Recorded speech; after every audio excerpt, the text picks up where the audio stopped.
Ելենա Արշակյանի «Հարսնաձորի լեգենդը» հեռուստասերիալում Հայկը սիրահարված է Նարեին։ Նրա ներսում ապրող զգացմունքները չափ ու սահման չեն ճանաչում։ Նա սավառնում է իր երջանկության ամպերի վրա վստահ, որ վերջապես գտել է այն, ինչ փնտրել է տարիներ շարունակ, բայց իրականությունն իր օրենքներն ունի։ Եվ հենց այդ իրականության ձայնը բարձրացնում է Վարոն ընկերական, բայց սթափեցնող դիտարկումներով։ Վարոն նրա առաջ պարզ պատկեր է դնում, սիրո խոստովանությունը կարևոր է, բայց ոչ բավարար։ Հարաբերությունները հնարավոր է դառնան ամուսնություն, իսկ այդ դեպքում նա ստիպված կլինի ընդունել Ադամյանների ընտանիքը որպես իրենը, ու արդյոք նա պատրաստ է սեղմել այն ձեռքերը, որոնք տարիներ շարունակ պատասխանատու են եղել իր ընտանիքի դժբախտության համար։ Հայկն այլևս չկարողացավ խաբել ինքն իրեն։ Նա լուր հասկացավ, որ այդ ճանապարհը ավարտ չունի։ Նարեին թողնելը ցավոտ էր, բայց անհրաժեշտ, որոշումն ընդունված էր։ Նարեն չհասկանալով ինչ է փոխվել, օրվա ընթացքում մի քանի անգամ զանգում է նրան։ Բայց Հայկը դիտավորյալ չի պատասխանում, եւ երբ վերջապես պատասխանում է, խոսքը լինում է անսովոր կոշտ ու անտարբեր։ Դա արդեն Հայկը չէր, ում Նարեն ճանաչում էր։ Նա լռում է, խորը խոցված ու շփոթված, չիմանալով թե ինչ է պատահել։ Մյուս կողմում Արմոն, ինչպես միշտ, իր հերթական ծրագիրն է մշակում։ Սակո հետ ունեցած խոսակցությունից հետո նա շտակ կապվում է գյուղի տղաների հետ, հանձնարարելով նրանց, որ եթե Միքոն որևէ կերպ հայտնվի գյուղում, բռնեն նրան եւ խառնաշփոթ ստեղծեն նրա գլխին։ Ամեն ինչ ընթանում է ըստ պլանի։ Մի քանի ժամ անց Արմոն տեղեկություն է ստանում, որ Միքոն արդեն ձերբակալված է։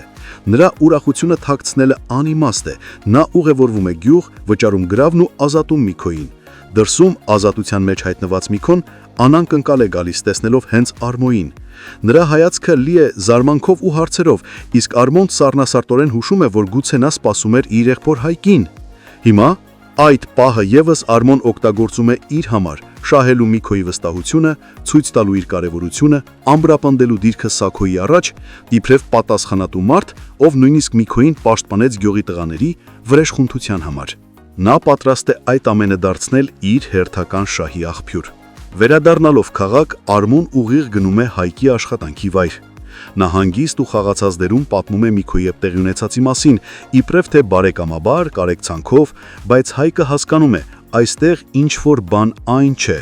Նրա հոգիր մեջ կասկածներ են ծնվում, ինչու է Արմոն անընդհատ շրջապատում իրեն եւ իր ընտանիքը,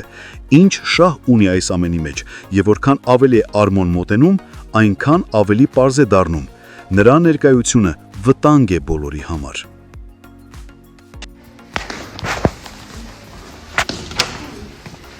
Մար լսի շուտ 3 հատ հարց եմ տալի, դու շուտ պատասխանես։ Հա, ասա։ Քո սիրած գույնը,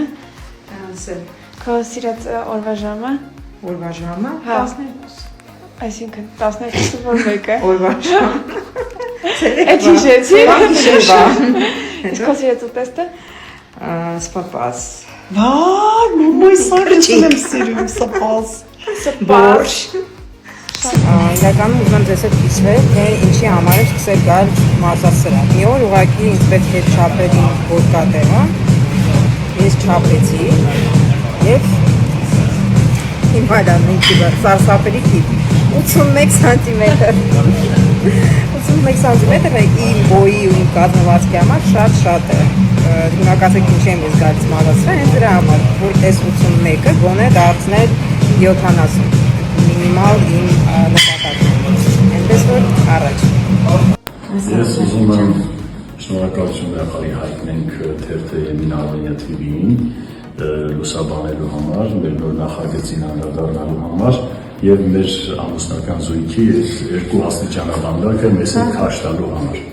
Այդ նկարում Ահա բան ստացվել, բայց